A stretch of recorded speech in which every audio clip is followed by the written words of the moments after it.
Hello everyone, this is Anand Verma and you are watching Chandra classes. दोस्तों, जैसा कि आप लोग देख रहे हैं कि बैक टू बैक हम लोगों के बिजनेस स्टडीज की क्लास आ रहे हैं, तो आज उसी की क्लास में आज हम लोग देखेंगे कोऑपरेटिव सोसाइटीज के बारे में।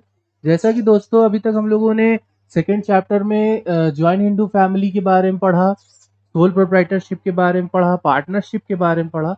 आज हम लोग कोऑपरेटिव सोसाइटी और जॉइंट स्टॉक कंपनी के बारे में पढ़ने की करेंगे। ठीक है, पढ़ेंगे। तो इसको ध्यान रहते हुए देखते हैं कोऑपरेटिव सोसाइटी में आज क्या क्या पढ़ सकते हैं, क्या क्या समझेंगे। और हाँ, जैसे कि मैं कह रहा था कि जैसे मैं ऑब्वियसली कहता रहता हूँ कि भाई हर क्लास इंपॉर्टेंट होती, तो आज की क्लास भी थोड़ी ऐसे ही समझिएगा, इंपॉर्टेंट है। क्यों? क्योंकि इसके अंदर कुछ बातें ऐसी हैं जिन्हें हमें समझना पड़ेगा। ठीक है, जैसे कि अभी यहाँ पर लिखा है कि देखो, पहले हम लोग ये जान रहे हैं कि कोऑपरेटिव सोसाइटी होती क्या है। हम लोगों ने कहा भाई कोऑपरेशन, हम लोग कहते नहीं कि भाई एक दूसरे से कोऑपरेट करो। ऐसा क्यों कहते हैं? क्योंकि हम लोगों के बीच में एक समझौता वाला सीन होना चाहिए कि भाई हम लोगों में लड़ाई झगड़ा नहीं होना चाहिए। तो मतलब सुनने में कभी कभी कोऑपरेशन ना वेलफेयर की तरह लगता है। तो जब हम कभी वेलफेयर के पॉइंट ऑफ व्यू से बात करना शुरू कर दें, तो वह कहीं ना कहीं कोऑपरेटिव सोसाइटी को रिप्रेजेंट करना शुरू कर देता है। ठीक है, तो देखिए यहाँ पे क्या लिखा था, दम cooperative means the working together and with other for the common purpose. ठीक है, मतलब यहां पर देखिए एक लाइन लिखी हुई है, वर्किंग टुगेदर। पहला ये लाइन देखिए, इंपॉर्टेंट पॉइंट्स हैं, इन्हें मार्क जरूर कर लीजिएगा। और एक है कॉमन पर्पस। देखिए, जब बॉस हमारा काम कराता है कोई ऑर्गेनाइजेशन में, उसका सोल मोटिव होता है कि भाई हमें प्रॉफिट मिले। एम्प्लॉय जब काम करता है किसी ऑर्गेनाइजेशन में, उसका सोल मोटिव होता है कि उसको वेजेस या सैलरी मिले। लेकिन जब कोऑपरेटिव सोसाइटी की बात आती है ना, तो यहां पर सीन बदल जाता है। यहां पर सीन ये हो जाता है कि बॉस जो चाहता है वो तो हम चाहेंगे, साथ ही साथ हमारा भी वही मोटिव होता है। ठीक है, जैसे मैंने कहा कि आप लोग ने child care care health centre सुना होगा, है ना, हेल्थ केयर सेंटर ऐसा कुछ। तो वहां पर क्या होता है, जो बच्चे मतलब जैसे कि माल न्यूट्रिशन से लैक करते रहते हैं, जिन्हें प्रोटीन और ये दुनिया भर के विटामिन से रिलैक करते रहते हैं, तो वो जो हेल्थ केयर सेंटर होती है ना, तो उन लोगों को एक ट्रीटमेंट प्रोवाइड करती है। ठीक है, तो उनसे कई लोग जुड़े हुए होते हैं, है ना, कई लोग जुड़े होते हैं। तो उनका मेन ऑब्जेक्टिव ये नहीं होता कि हम उन बच्चों से पैसे कमाएं, है ना, बात को समझिएगा। उन बच्चों से पैसा कमाना उनका ऑब्जेक्टिव नहीं होता, चाहे कोई भी उसका मेंबर बने। कोई मान लीजिए जैसे पार्टनरशिप में हम लोग पार्टनर बनाते हैं, है ना, तो इसमें ऐसा कुछ नहीं होता। आप मेंबर बनते हैं तो आपका मोटिव ये नहीं होता कि हम प्रॉफिट कमाएं। यहाँ मोटिव क्या होता है कि हम किस तरीके से लोग नेशन को सर्व कर सकते हैं, है ना। इस चीज को ध्यान में रखते हुए कोऑपरेटिव सोसाइटी को हम लोग पढ़ेंगे, है ना। देखिए, वर्किंग टुगेदर, काम साथ में करेंगे, और साथ ही साथ हमारा पर्पस क्या होगा, सेम होगा। Cooperative society is a voluntary association. भाई वॉलेंट्री एसोसिएशन है, किसी पर कोई प्रेशर नहीं है। आप चाहो तो इसके मेंबर बन सकते हो, आपका मन नहीं है तो कोई आपके ऊपर दबाव नहीं, मैंडेटरी नहीं है, वॉलेंट्री है, आपकी इच्छा पर है। ठीक है, of a person who join together with the motive of welfare of the members.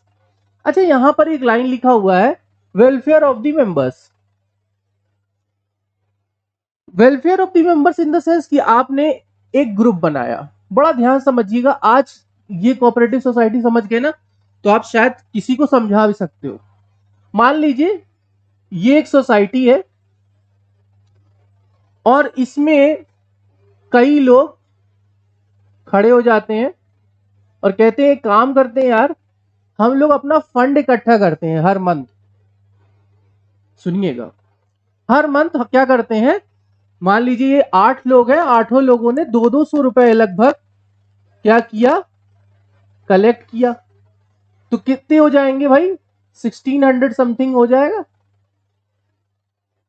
कहते हैं कि काम करते हैं कि हर महीने हम किसी एक को इसमें से लॉटरी सिस्टम के बेसिस पर निकालेंगे और उसको हम ये क्या करेंगे, 1600 पूरा दे देंगे। ठीक है, इसी तरह नेक्स्ट मंथ आएगा तो अब ये जो बंदा होगा ना, इसने दिया कितना था, 200, पाया कितना, 600, है ना, सॉरी 1600। तो क्या ये 1400 एक्स्ट्रा पाया? क्यों 1400 एक्स्ट्रा पाया? क्योंकि ये कोऑपरेटिव सोसाइटी से जुड़ा था। कोऑपरेटिव सोसाइटी का मेन ऑब्जेक्टिव था कि इस बंदे की हेल्प करना। सर ये पैसा लेके तो भाग जाएगा, नहीं भाग नहीं सकता। जब तक ये 1400 के ऊपर ये इन लोगों से जब जुड़ जाएगा, जब तक ये 1400 के ऊपर इंटरेस्ट पे नहीं कर देता तब तक ये जा नहीं सकता, है ना, तब तक ये जा नहीं सकता। इट मींस व्हाट, कि इसको 1400 पर इंटरेस्ट पे करना पड़ेगा। सर यही तो बैंक भी करती है, तो इसमें खास क्या है? खास ये है कि जब आप बैंक के पास जाते हो तो आपको कुछ चीजें मॉर्गेज करानी पड़ती, कोलैटरल देना पड़ता है, मतलब कुछ सिक्योरिटी देनी पड़ती है। लेकिन कोऑपरेटिव सोसाइटी में बहुत ज्यादा पेपर वर्क या सिक्योरिटी जैसी सीन नहीं होता है। वहां पर आपकी अंडरस्टैंडिंग मैच बस करनी चाहिए, आपके बारे में आप वेल सिविलाइज्ड पर्सन होने चाहिए, आपका ट्रैक रिकॉर्ड। और ये जो होते हैं ना, ये जो पर्सन्स होते हैं, ये आपके आसपास के ही लोग होते हैं।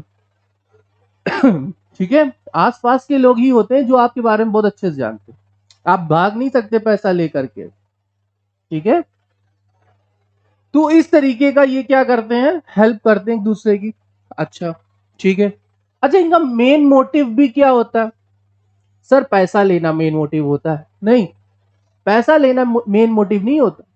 मेन मोटिव ये होता है कि हम 200-200 रुपए जब कंट्रीब्यूट कर रहे हैं, किसी एक की मदद हम कर पा रहे हैं, it's a good thing for me, है ना, ये बहुत अच्छी बात है हमारे लिए कि हम किसी एक की मदद कर पा रहे हैं 200 में। उसका अगर इसी 1600 में मान लेते हैं, ये एक तो एग्जांपल मैंने दिया, इस पे आप एक जीरो बढ़ा के समझिए। अगर मान लीजिए 16,000 रुपए है, यहाँ पे एक जीरो बढ़ा दीजिए, 16,000 है, किसी एक गरीब का छोटा सा एक दुकान खुल सकता है, या उसके शॉप में वो गुड्स खरीद के रख सकता है। अगर उसकी थोड़ी सी मदद हो जाती है, उसका फाइनेंशियल स्ट्रक्चर थोड़ा मैनेज हो जाता है, तो कितना बड़ा हेल्प हो जाएगा, इसके साथ हो जाएगा। तो इस चीज को मद्देनजर रखते हुए हमने यही समझा कि भाई कहीं ना कहीं ये सोसाइटी वेलफेयर मोटिव पर काम कर रही है। अच्छा सर, सर आपने कहा इंटरेस्ट, इंटरेस्ट की बात भी समझ लेते हैं। इंटरेस्ट का कॉन्सेप्ट ये कहता है कि जो बैंक लेती है आपका, मान लीजिए 7% लेती है, 8% लेती है, लेकिन जब ये लोग लेंगे ना, ये लोग 3% लेंगे, 4% लेंगे। इस तरीके से कोऑपरेटिव सोसाइटी पर काम होता है। और साथ ही साथ ये बंदा हर महीने, जैसे पहले 200 देता था, अगेन हर महीने 200 रुपए देगा। ठीक है, बात समझ में आ गई होगी। थोड़ा थोड़ा ऊपर ऊपर से अभी तक मैंने बताया, अभी इसके अंदर बहुत सी बातें अभी हम लोग देखेंगे, ठीक है। अच्छा देखिए मेन डिफिनेशन क्या कहता है। The cooperative society is a voluntary association of a person who join together with the motive of the welfare of the member. इसका फर्स्ट पॉइंट कहता है, it aim to protect and promote the economic and social interest. It is association of a person, not a capital. मतलब यहां पर क्या करना है, इसका सोशल इंटरेस्ट होता है, ठीक है।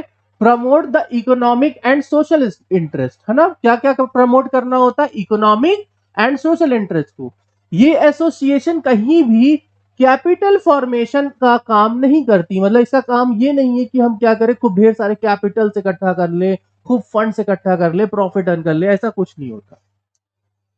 The cooperative society is compulsorily required to being registered under the cooperative society act 1912। Sir जैसे आप लोगों ने सारे एक्ट्स पढ़े थे ना, पार्टनरशिप एक्ट 1932, ठीक है, ज्वाइंट हिंदू फैमिली एक्ट, है ना, उसको पढ़ा था 1956, उसका सक्सेशन अमेंडमेंट एक्ट पढ़ा था 2005, है ना। इसके बाद हम लोगों ने यहां पर कंपनीज एक्ट 1956। तो इसी तरीके से यहां पर हम लोग ने सोसाइटी एक्ट पढ़ रहा है, कॉर्पोरेट सोसाइटी एक्ट, ठीक है, कॉर्पोरेटिव सोसाइटी एक्ट 1912। अच्छा सर ये रजिस्टर्ड होता है, ठीक है, रजिस्ट्रेशन बहुत जरूरी है। आप किसी भी कोऑपरेटिव सोसाइटी को स्टैब्लिश करना चाहते हो, उसको रन में लेके आना चाहते हो, उसकी एग्जिस्टेंस दिखाना चाहते हो, तो आपका उसका रजिस्टर होना बहुत जरूरी है। ठीक, बात यहां तक समझ में आ गई। आगे बढ़ते हैं। मिनिमम 10 एडल्ट पर्सन होने चाहिए। कितने पर्सन होने चाहिए? 10 एडल्ट पर्सन, 10 समझदार लोग होने चाहिए, तब तो हम यहाँ पे कोऑपरेटिव सोसाइटी को रजिस्टर्ड करवा सकते हैं। अदरवाइज पॉसिबिलिटी नहीं है कि हम क्या करें, रजिस्टर करवा पाए। ठीक है, next, are required to form a cooperative society, capital is raised from its member through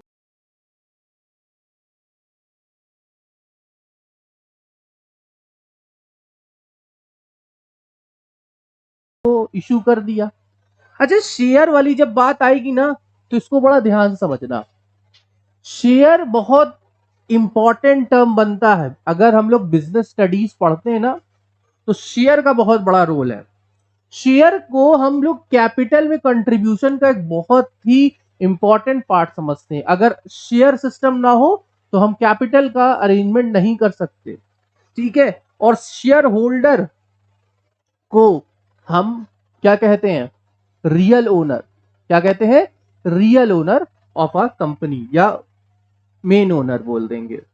the society acquires the distinct legal entity after it's registration. अच्छा, यहां पर एक चीज और देखिएगा, रियल ओनर की बात कर दी, वास्तविक कह सकते हैं, ऐसा हिंदी में क्या कहेंगे, वास्तविक ओनर। ओनर मतलब मालिक, है ना? तो अब यहां पर रियल ओनर की बात हो गई, तो एक तरीके से देखा जाए तो यहां बॉस सिस्टम तो कुछ नहीं हुआ ना। आप ध्यान दीजिएगा, अगर यहां पर ओनर सब बन रहे हैं with the help of share, issuing of share, share की मदद से जब यहां पर सब ओनर बन सकते हैं, it means what, it means कि यहां पर कहीं ना कहीं कोई किसी का बॉस नहीं है, कोई किसी के दबाव में नहीं है।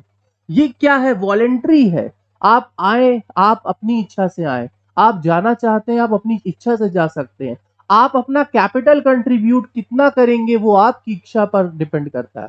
तो ये क्या है, ये तरीके से आइडेंटिफाइड करता है कि जितना परसेंट आप जो शेयर इसमें लगाओगे, जितना परसेंट आप इस पे शेयर मतलब कंट्रीब्यूट करोगे, वो आप एज अ ओनर ही रहोगे। ठीक है, यहां तक बात समझ में आ गई। Cooperative society are based on principle like each for all. इस लाइन को मार्क करेंगे हम लोग। ठीक है, ये बहुत पूछता है। Each for all and all for each. ठीक है, self help through mutual help, है ना? सेल्फ हेल्प से म्यूचुअल हेल्प की तरफ हम लोग मूव करते हैं। मतलब हर एक इंसान क्या करता है, यहां पर हेल्प करने की कोशिश करता है, और हर एक व्यक्ति एक दूसरे की मदद करके कहीं ना कहीं कोऑपरेटिव सोसाइटी में अपना एक रोल प्ले करते हैं। अच्छा, यहां तक बात समझ में आ गई होगी आप लोगों को। अगर इसमें कोई भी डाउट रहेगा, आप लोग बिल्कुल बेझिझक होकर के हमसे बात कर सकते हैं इस चीज पर। ठीक है, नेक्स्ट। अच्छा, यहां पर हम लोगों को जो पढ़ना है डेफिनेशन, वो सिर्फ ये वाले पढ़ने हैं, इंडियन कोऑपरेटिव सोसाइटी एक्ट वाला। ठीक है, क्या कहता है? Cooperative organisation is a society. Cooperative organisation क्या है? एक सोसाइटी है which has an objective for the promotion of economic interest of its member। Economic interest, जरा यहां पर ये लाइन मार्क कर लीजिएगा, economic interest of its member, उसके खुद के member, in accordance with the cooperative principal. जब हम कोऑपरेटिव सोसाइटी चलाते हैं ना, तो हमारे पास कुछ रूल्स रेगुलेशंस होते हैं। वो रूल्स रेगुलेशन को भाई आपको फॉलो करना पड़ता है। ठीक है, तो ये एक सोसाइटी है फर्स्ट ऑफ ऑल। दूसरा, यहां पे जो इनका मेन ऑब्जेक्टिव होता है वो प्रमोशन करना होता है इकोनॉमिक इंटरेस्ट का। मतलब इकोनॉमिकली हम लोग क्या हो, मजबूत हो, एक दूसरे की मदद करें। अच्छा, अगर यहां पर इकोनॉमिक वर्ड ना आता, इकोनॉमिक वर्ड ना आता सर, तो बात को समझने की कोशिश कीजिएगा। अगर यहाँ इकोनॉमिक वर्ड ना आता तो ये नॉन इकोनॉमिक एक्टिविटी की कैटेगरी में चला जाता ना। आप वेलफेयर करना चाह रहे हो, इकोनॉमिक इंटरेस्ट भी नहीं है, तो कहीं ना कहीं क्या हो जाएगा, ये नॉन इकोनॉमिक में चला जाएगा। तो इसलिए यहाँ पे इकोनॉमिक इंटरेस्ट हो तो होना ही चाहिए, है ना, पैसे का लेन देन या पैसे से संबंधित चीजें होनी चाहिए। आप लोग अकाउंटेंसी में एनपीओ पढ़ते होंगे, नॉन प्रॉफिट ऑर्गेनाइजेशन, ठीक है, उसमें प्रॉफिट एंड लॉस अकाउंट नहीं बनता, उसमें रेवेन्यू एंड रिसिप्ट बनता है, ठीक है, इनकम एंड एक्सपेंडिचर अकाउंट बनता है ना। जो लोग ये चीज पढ़े होंगे वो ये बात जान रहे होंगे कि यहां पर इकोनॉमिक इंटरेस्ट की बात हो रही है। अच्छा, इट्स मेंबर की बात हो गई और कोऑपरेटिव प्रिंसिपल। अच्छा, यहां तक बात क्लियर है। इसके बाद यहां पर लिखा हुआ है the Indian cooperative society act 2012, sorry 19,012, 2000 में हम लोग जी रहे हैं तो रिदम में है 2000, वैसे 1912 1912 आपका जो है कोऑपरेटिव सोसाइटी एक्ट, ठीक है। अच्छा, चलिए आगे बढ़ते हैं, देखते हैं और क्या क्या इसमें बातें हैं। आज थोड़ी एनर्जी मेरी लो है, ठीक है, तो मैं माफी चाहूंगा अगर आप लोगों को मैं थोड़ा सा भी भ्रमित कर पा रहा हूं तो मैं माफी चाहूंगा, क्योंकि मैं सच में आज आप लोगों को थोड़ा सा कहीं ना कहीं कंफ्यूजन स्टेट बन रही है। मेरी तबीयत ठीक ना होने की वजह से मैं, और ठीक है, तो एक्सक्यूज नहीं देने आए, अभी पढ़ना है ना। चलिए, फीचर्स ऑफ कोऑपरेटिव सोसाइटी, क्या क्या फीचर्स हैं इसको देख लेते हैं। The main characteristics of cooperative society R S follows. पहला क्या है, वॉलेंट्री मेंबरशिप। मेंबरशिप वॉलेंट्री है, आप आओ चाहो, मतलब आओ अपनी इच्छा से और जाओ अपनी इच्छा से, कि कोई भी किसी तरीके से यहाँ पर आप पर प्रेशर नहीं है। ये लिखा है the membership of cooperative society act is voluntary, any person of 18 year, अच्छा 18 साल का होना जरूरी है, and above having a common interest become its member, उसके मेंबर बन सकते हैं, 18 साल के बस ऊपर होने चाहिए। A person is free to join, ठीक है, and leave the society whenever he desire, so giving a notice. देख, नोटिस, एक शॉर्ट नोटिस आपको देनी पड़ती है वैसे। No one can force to join an association to be a continue as a member, and there is no bar और discrimination on the basis of regional religion, caste and gender, है ना। तो आप किसी भी रिलीजन के हैं, cast के हैं, जेंडर के हैं, तो आप पर कोई किसी तरीके का दबाव नहीं है, आप आइए अपनी इच्छा से, आपका स्वागत है। लीगल स्टेटस की बात करेंगे तो registration is in the cooperative society is compulsory. भाई, कोऑपरेटिव सोसाइटी का रजिस्ट्रेशन होना बड़ा जरूरी है। आफ्टर रजिस्ट्रेशन, रजिस्ट्रेशन के बाद cooperative society become a legal entity distinct from its member, तब ये तो लीगल एंटिटी बन जाएगी, है ना। क्या होगा, लीगल एंटिटी बन जाएगी। Wait a second.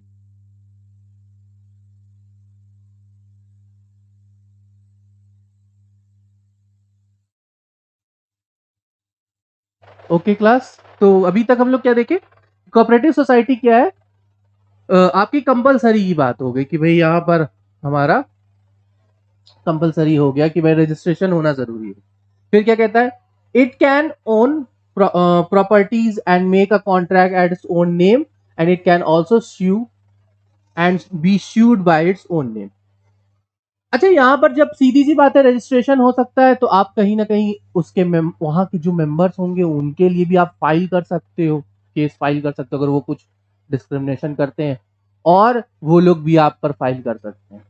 ये पार्टनरशिप की में आप लोगों से मैंने बताया था, और सही बताया यहाँ पर होना चाहिए, क्योंकि यहाँ पर देखो लिमिटेशंस तो है नहीं, कितने भी मेंबर आ रहे हैं, ठीक है ना।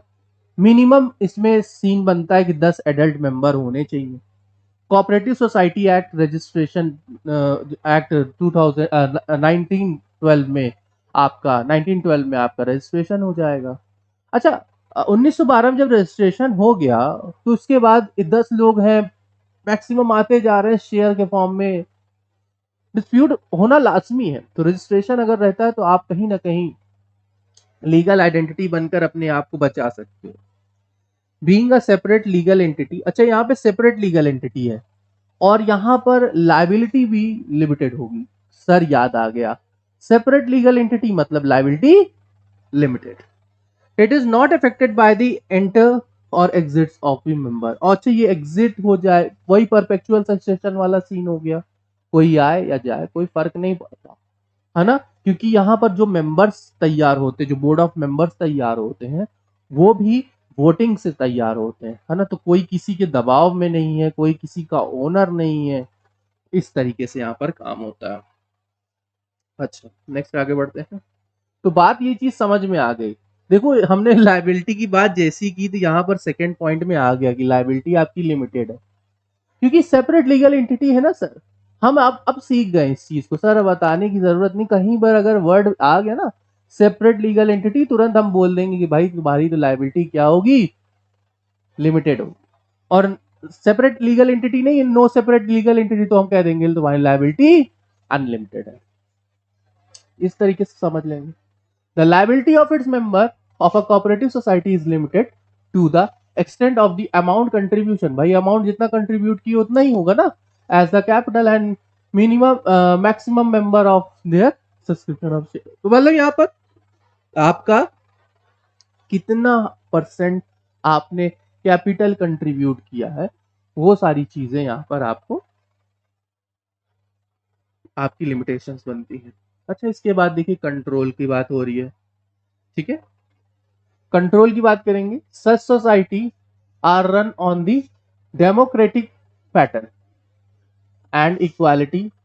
जैसा मैंने बोला आप लोगों में कि भाई ये जो चीज है वन मैन वन वोट वाला सिस्टम इसमें चलता है, ठीक है। वन मैन वन वोट जो है सिस्टम चलता है क्योंकि यहाँ पे डेमोक्रेटिक पैटर्न है। आप कोई भी आए कोई भी जाए, किसी तरीके कोई प्रेशर नहीं है, कोई किसी का लीडर नहीं है, ठीक है। सबका मेन सोल मोटिव होता है कि वो इकोनॉमिकली एक दूसरे को मजबूत कर सके, किसी की मदद कर सके, दैट्स इट। इलेक्शन के बेसिस पर इलेक्टेड मेंबर ही मैनेजर बनते हैं, ठीक है। However the member are allowed to give a suggestion opinion. और यहाँ पर सभी मेंबर्स को, जितने भी वहां मेंबर्स होते हैं, सभी को अपनी सजेशन, अपनी प्रॉब्लम्स, अपनी इश्यूज को बताने का राइट होता है, ठीक है। इसके बाद आते हैं सर्विस मोटिव पर। सर्विस मोटिव क्या कहता है? The cooperative society is form with a service motive rather than maximisation of profit. MCQ आ गया, यहां पे एमसीक्यू आ गया। वो कहता है कि क्या कोऑपरेटिव सोसाइटी सर्विस मोटिव पे काम करती है या प्रॉफिट मोटिव पे काम करती है? तो आंसर लिखिएगा सर्विस मोटिव, टिक, नंबर मिल गया। If any surplus is generated as a result of its operation, it distribute among the member of it in the form of dividend। एक चीज याद रखिएगा, सरप्लस हो गया, सोसाइटी बहुत ज्यादा पैसा कमा ली, सोसाइटी के फंड में जाना चाहिए। क्यों जाना चाहिए? क्योंकि भाई वो आने वाले कोई डेट हो सकते हैं या कोई लॉस होगा, मिस हैपनिंग होगा, तो उसके लिए भी तो रिजर्व करके रखना चाहिए ना। थोड़ा सा उधर रिजर्व करते हैं, बाकी जो है मेंबर्स में डिविडेंड के फॉर्म में बांट दिया जाता है, ठीक। चलिए आइए, तो अभी तक बात हमारे हिसाब से समझ में आप लोग को आ गई होगी। फीचर्स यही है कि वॉलेंट्री मेंबरशिप है, आइए जाइए आपकी इच्छा है।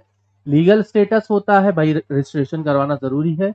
लाइबिलिटी लिमिटेड है, सेपरेट लीगल एंटिटी है। कंट्रोल जो है जो भी वोटर वोटिंग के थ्रू आप सेलेक्ट करते हो उनका कंट्रोल होता है। सर्विस मोटिव होता है, प्रॉफिट मोटिव नहीं होता। अब मेरिट्स जान ले कि भाई ये जो आया इसके फायदे क्या क्या है। इक्वालिटी इन वोटिंग स्टेटस, भाई देखो इसके मेरिट्स ये हैं कि जैसे हम लोग एचयूएफ में देखते थे करता सब कुछ करता है, पार्टनरशिप में हमने ये देखा कि माइनर्स के पास कोई राइट नहीं होता, भाई माइनर्स यहाँ भी काम नहीं आएंगे। तो और भी मतलब जैसे कोई सीन बनते हैं उसमें भाई सब लोगों को राइट नहीं होता कि हर एक जगह पे इंटरफियर करें। लेकिन यहाँ पर वन मैन वन वोट वाला सिस्टम है, आप बस 18+ रहो, आपको क्या मिलेगा? राइट मिल जाएगा कि आप भी अपने डिसीजन यहाँ पर दे सकते हो, अपनी अपनी बातें कह सकते हो, ठीक है। इक्वालिटी, क्योंकि इसको डेमोक्रेटिक प्रिंसिपल पे काम करना पसंद है। लिमिटेड लायबिलिटी, लायबिलिटी लिमिटेड होती, इसकी लिमिटेड लायबिलिटी मैंने कहा था ना, मेरिट्स होती है। स्टेबल एग्जिस्टेंस, मतलब यहाँ जो एग्जिस्टेंस है वो क्या है, स्टेबल है, मतलब कहीं जाएगा नहीं, भाग के कोई नहीं जाएगा। किसी के खत्म हो जाने पर, किसी के डैश हो जाने पर भी यहाँ पर ये कोऑपरेटिव रहेगी, सोसाइटी रहेगी, है ना, आपका पैसा लेके कोई भाग नहीं जाने वाला।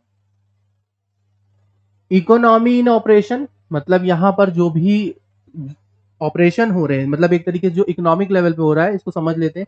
The cooperative society is generally manage by the member themselves on honour based, ठीक है, honorary based as a society aim eliminate the middleman. अच्छा, यहाँ मिडिलमैन को हटाने की बात हो रही है। It help in reducing the cost, cost को रिड्यूस करे, it help the society customer and, अच्छा अच्छा अच्छा अच्छा अच्छा, ये देखिए एक और अच्छा पॉइंट आ गया, इसको पढ़ने पर एक अच्छा पॉइंट आ गया, वो ये देखो, प्रोड्यूसर है, प्रोड्यूसर से किसके पास जाता है, होलसेलर के पास, होलसेलर के पास रिटेलर के पास, रिटेलर से किसके पास, कंज्यूमर के पास। अब भाई देखिए यहाँ पर कितना बड़ा चेन बनता है ना। तो कोऑपरेटिव सोसाइटी क्या करती है, प्रोड्यूसर से डायरेक्ट कंज्यूमर तक पहुंचा देती है। तो ये जो बीच के मेंबर्स होते हैं ना, इंटरमीडियरीज जिनको बोलते हैं, एजेंट वेजेंट टाइप के लोग, ये सब जो पैसा ऐड ऑन हो जाता है ना, उसकी कॉस्ट प्लस हो जाता है, वो कहीं ना कहीं दिक्कत देती है। किसको दिक्कत देती है भाई, कस्टमर को, कंज्यूमर नहीं परचेज कर पाता है ना। तो कोऑपरेटिव सोसाइटी कहीं ना कहीं उसमें हेल्प करती है, प्रोड्यूसर की भी हेल्प कर रही है, और यहाँ पे कंज्यूमर सर, होलसेलर रिटेलर क्या क्या होगा, होलसेलर रिटेलर की भी वो हेल्प करती है, लेकिन किस तरीके से, इसको देखेंगे आगे के पॉइंट पे। लेकिन यहां पर ध्यान दीजिए कि हमें कंज्यूमर की हेल्प करनी है, क्योंकि कंज्यूमर कोऑपरेटिव सोसाइटी एक हम लोग पढ़ेंगे आगे, अलग अलग तरीके से ये सोसाइटी वर्क करती है। अभी आप लोग देखो, consumer cooperative society, producer cooperative society, इस तरीके से फार्मर्स की भी कोऑपरेटिव सोसाइटी बनी हुई है, अलग अलग तरीके से सोसाइटी बनी हुई है, और सब एक दूसरे की हेल्प करने पे लगे होते हैं, ठीक है ना। अच्छा, ये कोऑपरेटिव सोसाइटी का एलिमिनेट तो कर दिया मिडिलमैन को, और साथ ही साथ यहाँ पर ना रिस्क और डेट पर काम करने का काम भी करती है। जैसे कि मान लीजिए आपने उधार लिया है, बहुत रिस्की है भाई, सीधी सी बात है, बिजनेस बहुत क्या होता है, रिस्की होता है, तो इस चीज को बहुत ध्यान में रखना पड़ता है कि कहीं हम इतना ज्यादा ना ले लें कि कहीं से लोन की पे ऑफ करने के चक्कर में घर ही चला गया, है ना। तो इस चीज को भी ध्यान रखें, क्योंकि उसके अंदर अनलिमिटेड लायबिलिटी का सीन बन जाता है। अच्छा, इसके बाद आइए देखिए सरप्लस में क्या है, बस आगे क्या है, सरप्लस ही बोलेंगे और क्या। देखिए सपोर्ट फ्रॉम गवर्नमेंट, गवर्नमेंट भी सपोर्ट कर रही है यहाँ पे। As a cooperative society is based on the democratic pattern, it is enjoy the special exemption, privileges and concerns from the government in the form of low tax, subsidies, low interest rate of loan। अच्छा, यहां पर government भी इन लोगों की help करती है। आज registration करवा लेते हो ना, तो गवर्नमेंट भी तुम्हारी हेल्प करेगी। कैसे, क्योंकि भाई डेमोक्रेटिक पैटर्न पे तुम चल रहे हो, यहां पर एग्जाम्पशन मिलेगा, कुछ प्रोडक्ट खरीदोगे तो कुछ एग्जाम्पशन दे देंगे कि भाई चलो ठीक है, 100 रुपए का गुड्स था, टैक्स इस पे 10 रुपए लगता है, चलो एक काम करो हम 2 रुपए ही टैक्स लेंगे, है ना, ये हो जाएगा। इसके बाद प्रिविलेजेस, सबसे पहले प्रोड्यूसर आपको ले जा करके क्या करेगा, आपको ले जा करके गुड्स देगा। क्यों, क्योंकि वो जानता है कि भाई हमको प्रिविलेज देना है इन लोगों को, गवर्नमेंट ने सपोर्ट किया है। फिर कंसेशंस की बात करेंगे, भाई कंसेशन, सस्ते में गुड्स मिलना शुरू हो जाएंगे। लो टैक्स रेट होता है, सब्सिडीज मिलना शुरू हो जाती, मतलब सब्सिडीज का वो अच्छा कॉन्सेप्ट समझते होंगे, जो गैस सिलेंडर की सब्सिडी नहीं है, बहुत अच्छा एग्जांपल है यहाँ पे। लो इंटरेस्ट रेट की बात करेंगे, ठीक है, ऑन लोन, लोन लेते हो अगर कोऑपरेटिव सोसाइटी एक्ट, अगर सॉरी कोऑपरेटिव सोसाइटी से आप जुड़े हुए होते हो और लोन लेने जाते हो, तो कहीं ना कहीं बैंक आपको उस जगह पर रेट ऑफ इंटरेस्ट आपका कम कर देती है, ठीक है। एक कॉलम होता है, आप फॉर्म के अंदर एक देखेंगे, जो लोन के लिए अप्लाई करेंगे तो उसमें एक कॉलम होता है, कोऑपरेटिव सोसाइटी एक्ट से अगर आप जुड़े हो तो उस कॉलम में फिल करके वहाँ के हेड जो होते हैं साइन करते हैं, 4-5 लोग वहाँ पर साइन करते हैं, स्टैंप लगता है उस कोऑपरेटिव सोसाइटी का, तो आपका इंटरेस्ट रेट कम हो जाएगा और आपको लोन भी जल्दी प्रिवेल करवाते हैं वो लोग इस चीज में। ठीक है, आगे देखिए, एज ऑफ फॉर्मेशन। इजी भाई फॉर्म कर ले सकते हो आप, लेकिन क्या होना चाहिए, 10 मेंबर्स होने चाहिए एडल्ट, ये लिखा हुआ है 10 एडल्ट मेंबर होने चाहिए, इजी फॉर्मेशन कर लोगे। और साथ ही साथ it is form govern by the provision of cooperative society act 1912, 1912 के तहत आप रजिस्टर्ड हो जाओ, बस इजली आराम से हो जाएगा। ठीक है, और ये जो 10 लोग होते हैं ना, ये मेंटली स्टेबल होने चाहिए, जिंदा, जिंदा इन द सेंस मतलब समझते हो ना, उनके अंदर सोचने समझने की ताकत होनी चाहिए। अब आप लेके चलेगा 85 साल का एक बुढ़ा, तो क्या वो उसको मेंबर हम बनाएंगे, वहां कह देगा भाग जाओ इसको लेके, वो कुछ दिन बाद तो हट जाएगा इस दुनिया से, तो ऐसे कैंडिडेट को तो वो बिल्कुल नहीं मेंबर बनाएगा। मेंबर्स की भी एक लिमिटेशंस होती है, 35 टू 50, 35 टू 50 के बीच के अंदर जो कैंडिडेट्स होते हैं वही यहाँ पर मेंबर बनते हैं। ऐसा नहीं कि आप बहुत ज्यादा ओल्ड मेंबर लेके चले जाओगे तो आप इस जगह पर आपका रजिस्ट्रेशन नहीं होगा। सवाल ये उठता है कि मान लीजिए हमारे पास ये जो 10 मेंबर्स हैं, इनमें से कोई भी एक कैंडिडेट रजिस्ट्रेशन के बाद अगर हट जाता है, मतलब समझ रहे हैं ना, डैश हो जाता है, तो उस केस में आपको दूसरा एक मेंबर इसके साथ जोड़ना पड़ेगा, अदरवाइज आपका लाइसेंस रद्द हो जाएगा। इस चीज को ध्यान में रखिएगा। नेक्स्ट आगे बढ़ते हैं, limitations of cooperative society. Limitations of cooperative society की बात करें, मतलब यहाँ पे 10 मेंबर जिंदा इन द सेंस, समझ रहे हैं ना आप लोग को, मैं दोबारा बार बार क्यों बता रहा हूँ, आई एम सॉरी।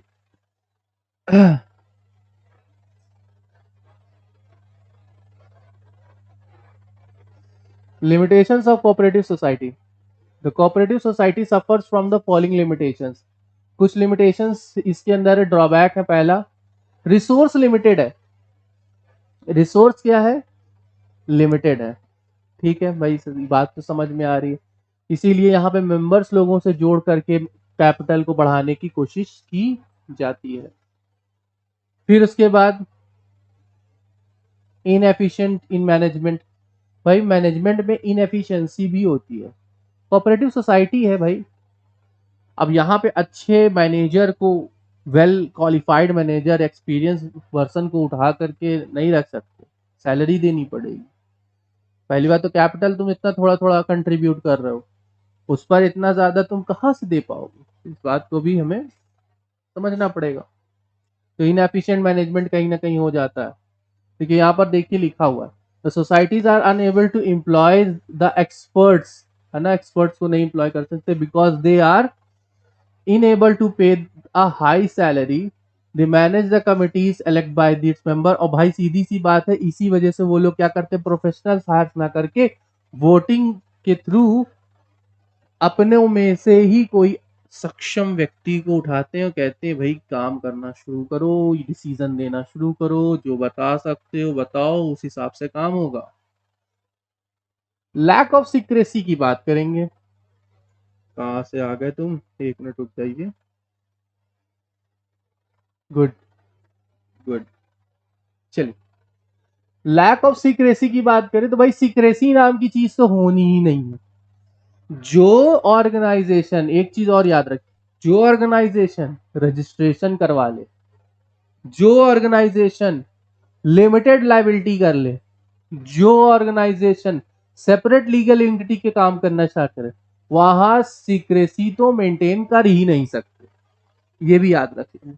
तो भाई सीक्रेसी यहां पर बिल्कुल होना ही नहीं है, इस चीज को भूल जाइए। ठीक है, क्योंकि यहां पर एक चीज बताई गई, due to disclose the obligation as per the society act 7। तो अच्छा ये याद रख लीजिए, थोड़ा सा याद करने वाला पॉइंट है इसलिए मैं कह रहा हूं। ठीक है, society act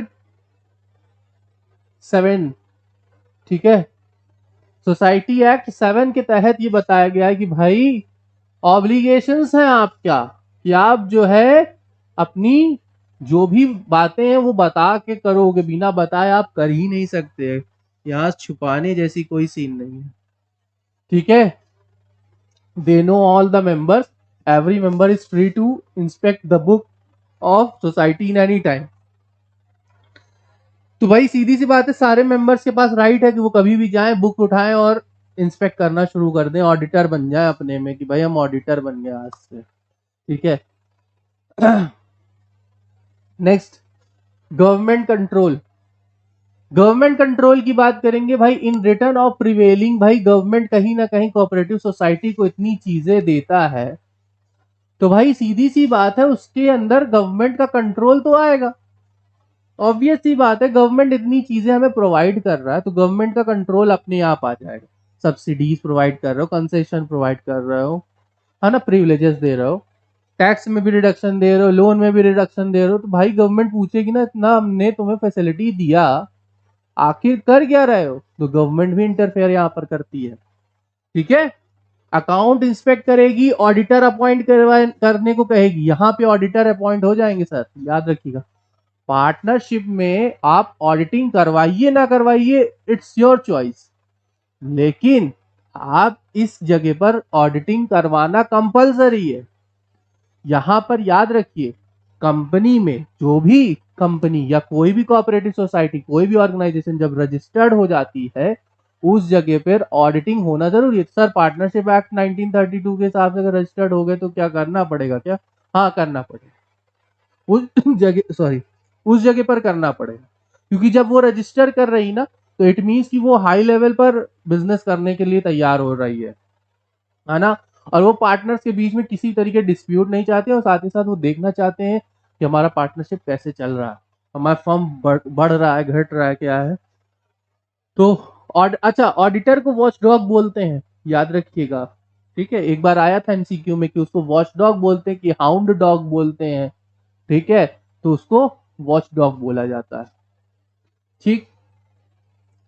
it reduce the flexibility in operation and initiative part of management, ठीक है। तो मैनेजमेंट में वो कहीं ना कहीं क्या करेंगे, पार्टिसिपेट करेंगे। कौन? गवर्नमेंट। गवर्नमेंट भी कहीं ना कहीं बड़ी फ्लेक्सिबल होती है, बीच बीच में इंटरफेयर पोक करती रहेगी कि भाई क्या कर रहे हो, ऐसा क्यों कर रहे हो या वैसा क्यों कर रहे हो, तुमने इसके लिए परमिशन लिया। गवर्नमेंट को भी कुछ ना कुछ इंफॉर्मेशन दे के करना। तुम रैली उठा रहे हो, 1000 लोगों की रैली लेकर के तुम सड़क पर चले आए, कुछ हो गया तो इसका जिम्मेदार कौन बनेगा, ठीक है। तो इस चीज को यहां पर देखना होता है, ठीक है। Control excellence by the state cooperative department and no negative affairs it freedom of operation। तो भाई यहां पर जितने भी कोऑपरेटिव डिपार्टमेंट के जो स्टेट कोऑपरेटिव डिपार्टमेंट्स होते हैं, ये natively affect the freedom of operation, मतलब यहाँ पे कोई भी ऑपरेशन आप करना चाह रहे हो तो इनसे आपको परमिशन लेनी पड़ती है। मतलब ओवर एंड ऑल आप पर गवर्नमेंट की निगाह होती है, वो देखते रहते हैं कि आप क्या कर रहे हो, अभी तक कितना किया, क्या फायदा हुआ, कैसे हुआ, आप कोऑपरेटिव सोसाइटी चला भी रहे हो कि नहीं, नहीं चला रहे हो तो बंद करो। फालतू की कोऑपरेटिव सोसाइटी स्टैब्लिश करने की जरूरत नहीं है, क्योंकि गवर्नमेंट कोऑपरेटिव सोसाइटी के आड़ में किसी को ब्लैक मनी का चांस नहीं दे सकता कि भाई ब्लैक मनी तुम कलेक्ट करना शुरू कर दो। ब्लैक मनी कलेक्ट करने का मतलब क्या होता है कि आप कोऑपरेटिव सोसाइटी रखे और आप टैक्स बचा रहे हो, आप सब्सिडीज ले रहे हो, ये कहीं ना कहीं आप देश को अंदर से कमजोर कर रहे हो ना। तो इसलिए गवर्नमेंट बार बार आकर के आप लोगों को देखती रहती है, समझती रहती है कि क्या, और साथ ही साथ हेल्प भी मेन करने का भी मोटिव यही होता है कि वो आपको देख सके, आपके हर एक काम में इंटरफेयर कर सके, ठीक है। Next, definition, difference of opinion, ठीक है। यहां पर बोलेंगे ओपिनियन क्या होते हैं भाई, यहां पर देख लें। There are often internal quells due to difference in opinion and lack of cooperation among the member. It leads to a difficulty in decision making. Some members attempt to give a preference of personal interest, cost of welfare, motive. अच्छा, यहाँ पर एक चीज और देखने की बात है, ये डीमेरिट्स है। डीमेरिट्स में ये कि भाई जैसे सोल प्रोप्राइटर सब फटाक से डिसीजन ले लिया, पार्टनरशिप में थोड़ा सा कम डिसीजन लेने में दिक्कत हुई, डिसीजन उसमें भी लेने में थोड़ा प्रॉब्लम आती है क्योंकि दोनों लोगों का कंसर्न मैच नहीं कर रहा है, पार्टनर से कंसर्न मैच नहीं कर रहा, तो कैसे हम प्लान को एग्जीक्यूट करेंगे। एचयूएफ में भी सही था, करता कहता ठीक है तुम्हारी बात सुन लिया, अब हम करेंगे लेकिन अपने मन का काम, करता ने भी कर लिया। लेकिन कोऑपरेटिव सोसाइटी में ना एकदम भसड़ फैली रहती है, मतलब एकदम परेशान रहते हैं सब लोग एक दूसरे से, क्योंकि कोई किसी को अपने आप से ऊपर नहीं देखना चाहता है ना। तो उस जगह पर हम क्या कहेंगे, उस जगह पर ये कहेंगे कि भाई पहले तो तुम मैनेजमेंट के अंदर आ जाओ, ठीक, तुम्हारे जो सेंस ऑफ ह्यूमर होना चाहिए वो अच्छा होना चाहिए, और जब जैसे ही सेंस ऑफ ह्यूमर, डिसीजन लेने की कैपेबिलिटी, एक्सपीरियंस, जब ये सारी चीजें तुम्हारे अंदर अच्छी होंगी तो वो कहीं ना कहीं आपके अंदर डिसीजन, आपकी बातों की अहमियत होती है। लेकिन उसी में कोई कह रहा है कि देखो मैंने इस कोऑपरेटिव सोसाइटी में 5 करोड़ रुपए दे दिया, मैक्सिमम शेयर मेरा है, लेकिन हम मेंबर नहीं बने, लेकिन मेरी डिसीजन को माना जरूर जाएगा क्योंकि कैपिटल हमने सबसे ज्यादा, शेयर हमने सबसे ज्यादा दिए। तो ये कहीं ना कहीं बहुत बड़ा डिस्प्यूट का कारण होता है, भाई क्या हम कम दिए हैं तो इसका मतलब मेरी बात नहीं मानी जाएगी, ऐसा वैसा फलाना ढिमकाना जो भी होता है, बहुत ज्यादा यहाँ पर देखने को मिलता है। तो ये डीमेरिट्स है। इसीलिए यहाँ पर ना रूल्स लॉस बनाए जाते हैं, वोटिंग स्लिप्स बनाए जाते हैं, डिसीजन बॉक्स बनाए जाते हैं, कंप्लेन बॉक्स, ठीक है, बैलेट बॉक्स बनाए जाते हैं, भाई अपना तुम प्रॉब्लम्स उसमें डालो और एक सैटरडे को निकाला जाएगा टाइम और उसमें बैठ के सारी चीजें देखी जाती है, ठीक है। नेक्स्ट आते हैं कोऑपरेटिव सोसाइटी के, फटाफट रिवीजन कर लें, देखते हैं क्या कहता है। पहले बात करेंगे भाई फीचर्स पर। फीचर्स कहता है वॉलेंट्री मेंबरशिप है, भाई आओ जाओ कोई दिक्कत नहीं। लीगल स्टेटस, हाँ भाई रजिस्ट्रेशन कराना जरूरी। लिमिटेड लायबिलिटी, लायबिलिटी लिमिटेड होती है। कंट्रोल जो है सबका होता है यहाँ पर, ठीक है। सर्विस मोटिव होना चाहिए, प्रॉफिट मोटिव नहीं होना चाहिए। मेरिट्स की बात करेंगे तो भाई इक्वालिटी इन वोटिंग स्टेटस, मतलब कि वोटिंग जो है इक्वालिटी, मतलब सबको मिलती है, सबका equal, one vote one man, वैसा वाला डेमोक्रेटिक प्रिंसिपल पे काम करता है, ठीक है, ये बहुत अच्छी बात है। लिमिटेड लायबिलिटी होती, बहुत अच्छी बात है। स्टेबल एग्जिस्टेंस, मतलब यहाँ पर एग्जिस्टेंस वही परपेचुअल सस्टेशन यहाँ पर पॉसिबिलिटी है। इकोनॉमी इन ऑपरेशन जो भी होता है ये इकोनॉमिक बेसिस पर होते हैं, बहुत अच्छी बात है भाई, क्यों कहीं ना कहीं इकोनॉमिक को ग्रोथ कराने का काम कर रहा है, इकोनॉमिकली ग्रुप को बहुत इंप्रूव करेगा, ग्रो कराएगा, ठीक है ना। Support from the government, government से भी सपोर्ट मिल रहा है। इजी ऑफ फॉर्मेशन, फॉर्मेशन भी अच्छे से हो जाता है। लिमिटेशंस की बात करेंगे तो लिमिटेशंस में क्या कहता है, लिमिटेशंस में कहता है कि भाई रिसोर्स बड़े लिमिटेड होते तो बहुत दिक्कत की बात है। इनएफिशिएंट मैनेजमेंट, मैनेजमेंट इनएफिशिएंट होता है क्योंकि उनके पास कैपिटल ही नहीं होता कि अच्छे मैनेजर को हायर कर सके। Lack of secrecy, secrecy maintain करने में कोई दिक्कत, दिक्कत क्या मतलब सीक्रेसी मेंटेन ही नहीं कर सकते क्योंकि यहाँ पे कोऑपरेटिव सोसाइटी एक्ट करके 7 करके आया था ना ऊपर, वो उसकी वजह से। गवर्नमेंट कंट्रोल, गवर्नमेंट का बहुत इंटरफियरेंस यहाँ पर देखने को मिलेगा। और फिर ठीक है, साथ ही साथ डिफरेंस इन ओपिनियन, अपनी ओपिनियन को लेके बहुत झगड़ा होने वाला है, तो ये जो है बहुत ज्यादा यहाँ पे प्रॉब्लम क्रिएट करता है, ठीक है। आई होप सो आप लोगों को क्लास समझ में आ रही होगी। अगर कोई भी किसी भी तरीके का दिक्कत हो तो आप हमको बता सकते हो, ठीक है। नेक्स्ट आगे मूव करते हैं। टाइप ऑफ कोऑपरेटिव सोसाइटी, भाई कोऑपरेटिव सोसाइटी के अब हम लोग टाइप पढ़ेंगे। क्यों टाइप पढ़ेंगे भाई, जानना भी तो जरूरी है, कितने प्रकार के तुमने बना रखे हैं कोऑपरेटिव सोसाइटी, देखो।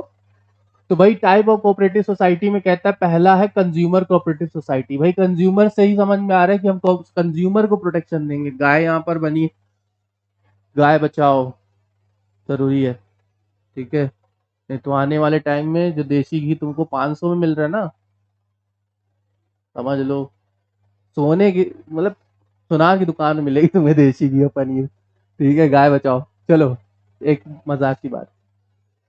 कोऑपरेटिव कंज्यूमर कोऑपरेटिव सोसाइटी की बात करेंगे। Consumer cooperative society is a form by consumer for obtaining a good quality product at a reasonable price. अच्छा, मेन इसका ऑब्जेक्टिव क्या है, इसका मेन ऑब्जेक्टिव ये है कि good quality product reasonable price पे मिले। गुड क्वालिटी प्रोडक्ट किस में मिले? रीजनेबल प्राइस पर मिले। अगर good quality product reasonable price पे नहीं मिल रहा है तो कोऑपरेटिव वहां पे कंज्यूमर्स लोगों ने अपना खुद का एक एसोसिएशन खोल लिया, रजिस्टर करवा लिया, डायरेक्ट प्रोड्यूसर के पास पहुंचे, उन्होंने कहा देखो इतने बल्क में हमको ला के दे दो। तो प्रोड्यूसर का मेन ऑब्जेक्टिव भी तो होता है, वो बल्क में बेचना चाहता है, चाहे होलसेलर ले चाहे कोई ऑर्गेनाइजेशन ले, कुछ भी ले। उसने डायरेक्ट दे दिया और यहाँ पर उसको अच्छी डायरेक्ट मशीन से निकला हुआ प्रोडक्ट जो है लोगों तक पहुंच रही है ना। ठीक है, नेक्स्ट इसके बाद देखते हैं क्या कहता है।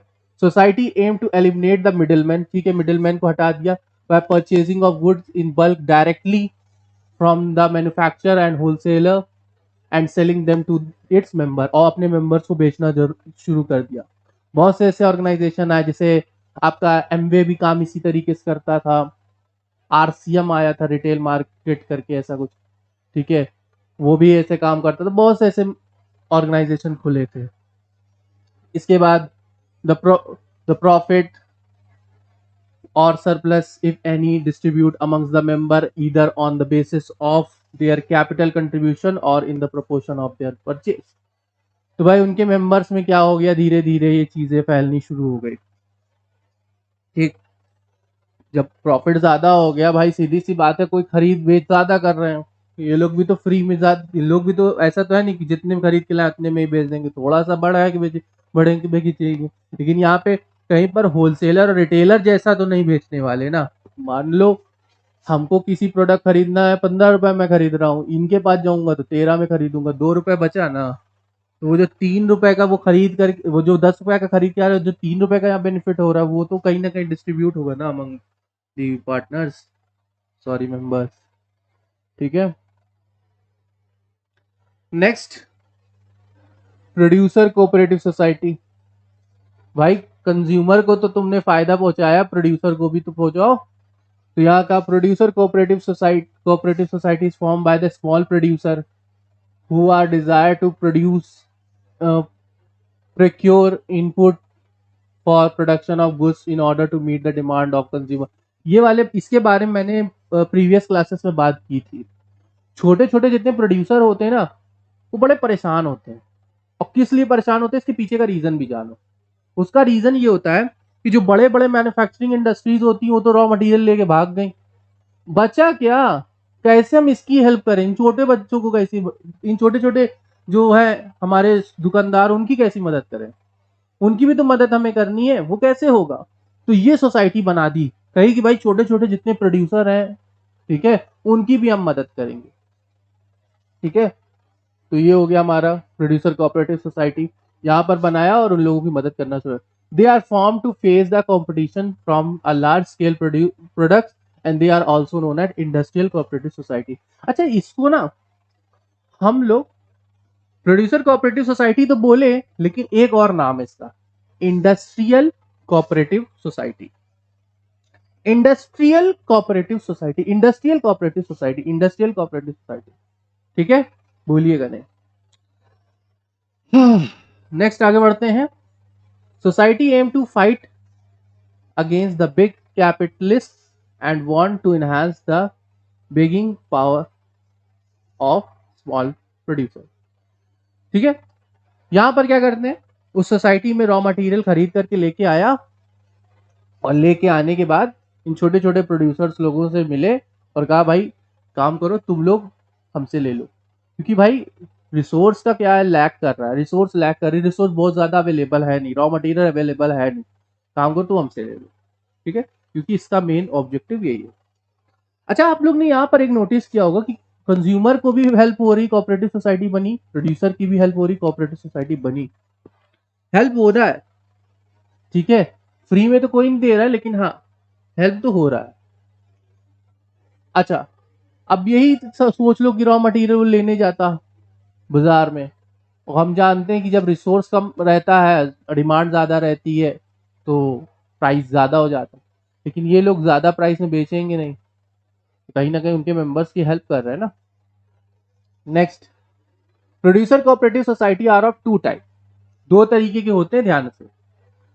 These type of society surplus raw material, equipments and other inputs its member producers so that they can contract with production. ठीक है, यहाँ पे क्या हो रहा है, ज्यादा से ज्यादा प्रोडक्शन पर ये लोग फोकस करते हैं कि भाई प्रोडक्शन कर रहे हो, हम रॉ मटेरियल प्रोवाइड कराने का काम करेंगे।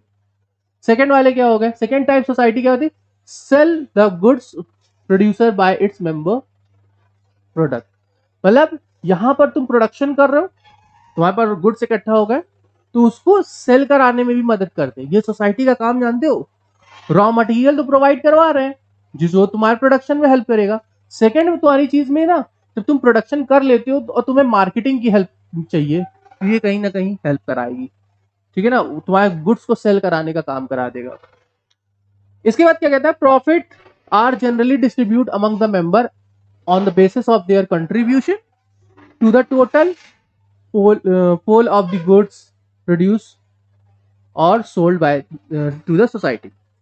तो भाई यहां पर क्या हो रहा है, गुड्स को प्रोड्यूस किया गया और सोसाइटी जो है मेन ऑब्जेक्टिव इसका समझ ही गए हम लोग कि भाई प्रोडक्शन भी हेल्प करा रहे हैं, प्रॉफिट मोटिव भी समझ रहे हैं कि भाई ज्यादा से ज्यादा प्रॉफिट अर्न कर सके ये हमारी जो स्मॉल वेंडर्स, स्मॉल टाइप के प्रोड्यूसर्स हैं, है ना।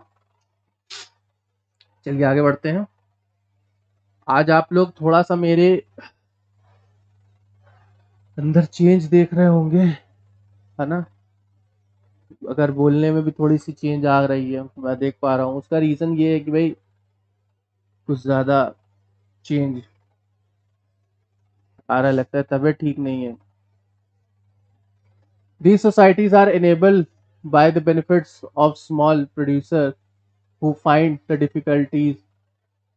These are ensured steady supply of raw material, input, leased machinery, etc. and to obtain better selling price. मतलब यहाँ पर इसका मेन फोकस क्या होता है कि स्मॉल वेंडर्स की हम मदद कर सके ज्यादा से ज्यादा क्या सप्लाई करने में गुड्स को, है ना। नेक्स्ट आगे देखते हैं, मार्केटिंग कोऑपरेटिव सोसाइटी। भाई ये क्या कर रही है, उसको देख लो। मार्केटिंग कोऑपरेटिव सोसाइटी कहता है, marketing cooperative society is a voluntary association, ठीक है, of small independent producer who desire to sell their output through one centralised agent. The member concern of producer who wish to obtain a reasonable price for their output, है ना। यहां पर क्या कह रहा है, मार्केटिंग कोऑपरेटिव सोसाइटी का main objective होता है कि भाई ये क्या कर सके, सेल कर सके। देखिए बहुत ज्यादा आप लोगों को ना कोऑपरेटिव सोसाइटी की टाइप्स तो जान लो, ठीक है, बट बहुत ज्यादा इसमें जानने की कोई जरूरत नहीं, क्योंकि ये एमसीक्यू से अभी रिलेट नहीं करेगा। ठीक है ना, हम बस इतना जान लें कि कोऑपरेटिव सोसाइटी ये किस पर काम करती है। भाई प्रोड्यूसर कोऑपरेटिव सोसाइटी का सोलह ऑब्जेक्टिव क्या है, इसका मेन ऑब्जेक्टिव होता है कि स्मॉल वेंडर्स को हेल्प करना और उनको रॉ मटेरियल प्रोवाइड कराना, उनके प्रोडक्ट को सेल आउट करना। ठीक है, इतनी बात क्लियर हो गई। कंज्यूमर कोऑपरेटिव सोसाइटी का मेन दो ऑब्जेक्टिव होते हैं, रीजनेबल प्राइस पर और लेस कॉस्ट पर जो है प्रोडक्ट को अवेल कराना, अच्छी क्वालिटी का।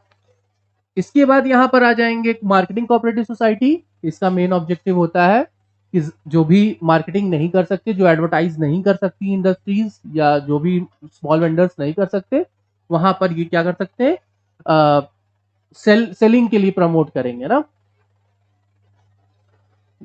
The production of different member is pool and the society is undertaking to sell these product by the eliminating the middle man. तो जो मिडल मैन या एडवर्टाइजिंग एजेंसीज लगती हैं इसको सेल आउट करने के लिए, तो वो कहीं ना कहीं जो बड़े बड़े कंपनीज हैं वो तो हायर कर लेते हैं, छोटे वेंडर्स कहाँ से हायर कर पाएंगे, तो ये कहीं ना कहीं स्मॉल इंडस्ट्रीज की हेल्प करते हैं ये cooperative society. These societies also perform the marketing function like transport, warehousing, packaging, etc. and sell the output in the best possible price. तो ये तीन चीजों को बहुत अच्छे से प्रोवाइड करते हैं भाई, ट्रांसपोर्ट, वेयर हाउसिंग और पैकेजिंग। तो मतलब आप प्रोडक्शन कर लो, हम आपको मार्केट तक पहुंचाएंगे या आपके प्रोडक्ट को मार्केट तक पहुंचाएंगे। ठीक है, यहाँ तक बात क्लियर है। Profit are distributing among the member and the proportion of the contribution to the common pool of output. तो यहां पर क्या हो रहा है, प्रॉफिट इसके बाद जो भी मिलेगा उनके मेंबर्स में डिस्ट्रीब्यूट हो जाएगा। अब यहाँ पे फार्मर कोऑपरेटिव सोसाइटी के बारे में समझिए। जैसा मैंने बोला था कि फार्मर कोऑपरेटिव सोसाइटी इस तरीके काम करती है। मैंने कहा यहाँ पर एक फार्मर है, ठीक, और इसके बगल में दूसरा फार्मर है, और यहीं पर 3 फार्मर ऐसे खड़े हैं, छोटी छोटी जमीनें हैं, इनके बीच में ये जो आप देखते हो बीच में ये रास्ता बना होता है, यहाँ पर फार्मिंग नहीं हो सकती, ये एक तरीके से बॉर्डर बनाए होते हैं, शायद पटवा बोलते हैं हिंदी में इसको, मुझे इसकी नॉलेज नहीं है, बट तो ये जो है कहीं ना कहीं वेस्ट जाता है। तो हम क्या करते हैं, एक सोसाइटी बनाया, हमने कहा भाई ये पूरी जमीन यहां से यहां तक की पूरी जमीन क्या करो, तुम मुझे दे दो, क्या करो ये पूरी एरिया तुम मुझे दे दो, मैं यहाँ पर वीट उगाऊंगा, ठीक है, तो यहाँ पर गेहूं की उत्पादन करूंगा, राइस का उत्पादन करूंगा, और इसमें जो भी लैंड है जो भी यूज हुआ है उसमें आपको प्रपोर्शन के फॉर्म में आपको प्रॉफिट दे दिया जाएगा, 1:1:1 में, 2:2:1 में, जैसा आपका लैंड का साइज रहेगा या जो भी आपका रहेगा उस हिसाब से आपको क्या होगा, अवेल करा दिया जाएगा। तो ये सोसाइटी कहीं ना कहीं बहुत हेल्प करती है। कहीं ना कहीं जो एरिया हमारा बच गया था जहां पर हम फार्मिंग नहीं कर सकते थे वहां भी प्रोडक्शन हुआ, फर्टिलिटी बहुत अच्छी हो गई, है ना। तो इस तरीके से हम लोग यहाँ पर इनकी मदद करते हैं। देखिए यहाँ पे लिखा है, the farmer cooperative society is form by the farmer is jointly take up the farming activity and order gain to benefit the large scale of farming and high productivity. ज्यादा से ज्यादा प्रोडक्टिविटी कर सको इस चीज पर बहुत ज्यादा फोकस करते हैं। This society enable to protect the interest of farmer by providing better inputs at reasonable cost and they are also known as the agricultural cooperative society। अच्छा, इसको एग्रीकल्चर कोऑपरेटिव सोसाइटी भी बोलेंगे, जैसे इंडस्ट्रियल कोऑपरेटिव सोसाइटी बोला गया था किसको, producer cooperative society को, इसी तरीके से फार्मिंग कोऑपरेटिव सोसाइटी को एग्रीकल्चर कोऑपरेटिव सोसाइटी बोलेंगे, भाई एग्रीकल्चर से रिलेटेड है। This society provide the better quality of seeds, fertilisers, machineries and other modern techniques for using the cultivating crops. They aim to improve the yield and return to the farmer। तो भाई जो farmers हैं उनको return अच्छा मिलना चाहिए, main objective इनका तो यही है ना। नेक्स्ट आगे बढ़ते हैं। अच्छा, सेकंड पॉइंट हमसे मिस हो गया था, इसको देख लीजिए। Such a cooperative society, such a society is helpful to consolidate the uneconomic fragmented and small holdings of land into variable economic holding। तो भाई यहां पर क्या है, ये सोसाइटी बहुत हेल्पफुल है। जो भी अनइकोनॉमिक केसेस होते हैं, भाई सीधी सी बात है, जो इकोनॉमिकली बहुत वीकर सेक्शन होती है, भाई सीधी सी बात, फार्मर हमारे इकोनॉमिकली कुछ, हमें उत्तर प्रदेश एरियाज या कुछ ऐसे एरियाज की बात कर लें, वहाँ के फार्मर बहुत ज्यादा कैपेबल नहीं होते कि फार्मर लग गए उसी में, क्योंकि उनके ज्यादातर आजकल मैंने देखा जिस हिसाब से फार्मर्स की भी फैमिली बहुत एजुकेटेड हो गई है और फार्मिंग एक्टिविटी से हटकर भी कहीं ना कहीं दूसरी जगह एंगेज होने लगे हैं। तो इस वजह से फार्मिंग की जो लेवल है ना वो धीरे धीरे डाउन होता जा रहा है, ठीक है ना। तो भाई कहीं ना कहीं इस चीज को देखते हुए ये लग रहा है कि उनकी सोसाइटी बनना तो भाई बहुत जरूरी है, ठीक है। हमारा देश कृषि प्रधान देश है, उसको भाई हेल्प तो मिलनी चाहिए। क्रेडिट कोऑपरेटिव सोसाइटी, इसी के बारे में शायद मैंने पहली बताया था आप लोगों की स्टार्टिंग क्लास में। तो credit cooperative society is form to provide a short term financial assistant to its member. Short term loan चाहिए, हाँ चाहिए सर, ये सोसाइटी के मेंबर बन जाओ, शॉर्ट टर्म लोन मिल जाएगा। The society aim to protect the member from the exploitation to a lender and who charge high rate of interest. ज्यादा रेट ऑफ इंटरेस्ट भी नहीं रहता और साथ ही साथ लेंडर्स आ करके तुम्हें परेशान नहीं करेंगे, ठीक है, जिनसे तुम बोरो किए रहोगे। तो society provide the loan to its member out of amount collected as capital and deposit and low interest rate. भाई सीधी सी बात है, इंटरेस्ट रेट भी कम रहता है ना, और आप फटाक से इस कैपिटल को क्या कर सकते हो, बोरो कर सकते हो कम इंटरेस्ट रेट पे, ठीक है। तो क्रेडिट कोऑपरेटिव सोसाइटी के बारे में मैंने बता ही दिया था। अब यहां पर आ जाइए, कोऑपरेटिव हाउसिंग सोसाइटी। भाई सबको एक चीज तो है, हम आप चाहे जो भी हो, एक सपना होता है कि अपना खुद का घर होना चाहिए, चाहे जैसा भी हो अपना खुद का घर होना चाहिए। तो ये सोसाइटी कहीं ना कहीं इसमें हेल्प करती है। The cooperative society housing society is form by those people who desire to procuring the residential accommodation at lower cost. सस्ते में चाहिए भाई, ज्यादा पैसा सच में नहीं है, पैसा ज्यादा है नहीं, सस्ते में चाहिए, तो ये कहीं ना कहीं इस सोसाइटी से आप लोग जुड़ जाओ तो आपको घर मिल जाएगा सस्ते में, ठीक है। Such society help the people with a limited income and construct the house at a reasonable cost. Reasonable cost में बना दिया जाता है। आज जो ड्यूप्लेक्स का कॉन्सेप्ट आया ना, ड्यूप्लेक्स बना मतलब जमीन से बना बनाया मिल जाता है, सस्ते मिल जाता है, और एक सोसाइटी में एक लाइन से बनता बना हुआ मिल जाता है। कहीं ना कहीं ये ना consumer cooperative society, cooperative housing society की बात करेंगे यहाँ पे ना, हाउसिंग सोसाइटी की बात करेंगे। The society aim to solve the housing problem of the member and give the pay in installment, ठीक है ना। इनको ऑप्शन मिल जाता है भाई कि आप एक काम करो, आजकल बहुत चल रहा है, 5 लाख दे दीजिए,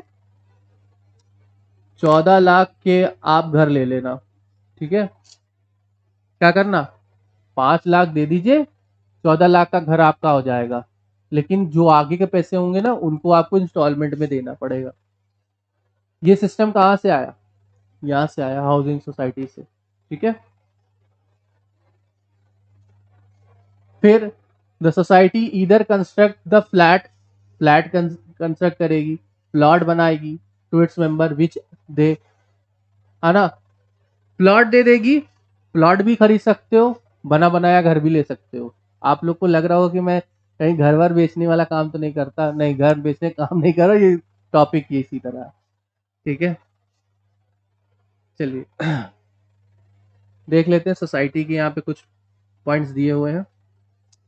तो टाइप ऑफ कोऑपरेटिव सोसाइटी में फार्मर्स की कोऑपरेटिव सोसाइटी होगी, जो फार्मर्स लोगों का एक एसोसिएशन बनेगा, उनको हेल्प करेगी, क्रेडिट प्रोवाइड करेगी उनके मेंबर्स लोगों को, credit cooperative society.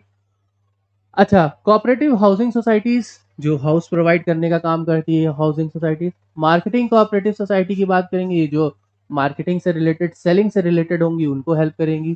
Producer cooperative society, जिसको इंडस्ट्रियल कोऑपरेटिव सोसाइटी भी कहेंगे, जो छोटे छोटे जो मतलब वेंडर्स होते हैं जो प्रोडक्शन करना चाहते हैं उनके लिए है। कंज्यूमर कोऑपरेटिव सोसाइटी, जिनको जो है जिनको जो है अच्छे प्रोडक्ट चाहिए कम cost. I hope so class यहाँ तक आप लोगों को बातें समझ में आई होगी, बहुत अच्छा।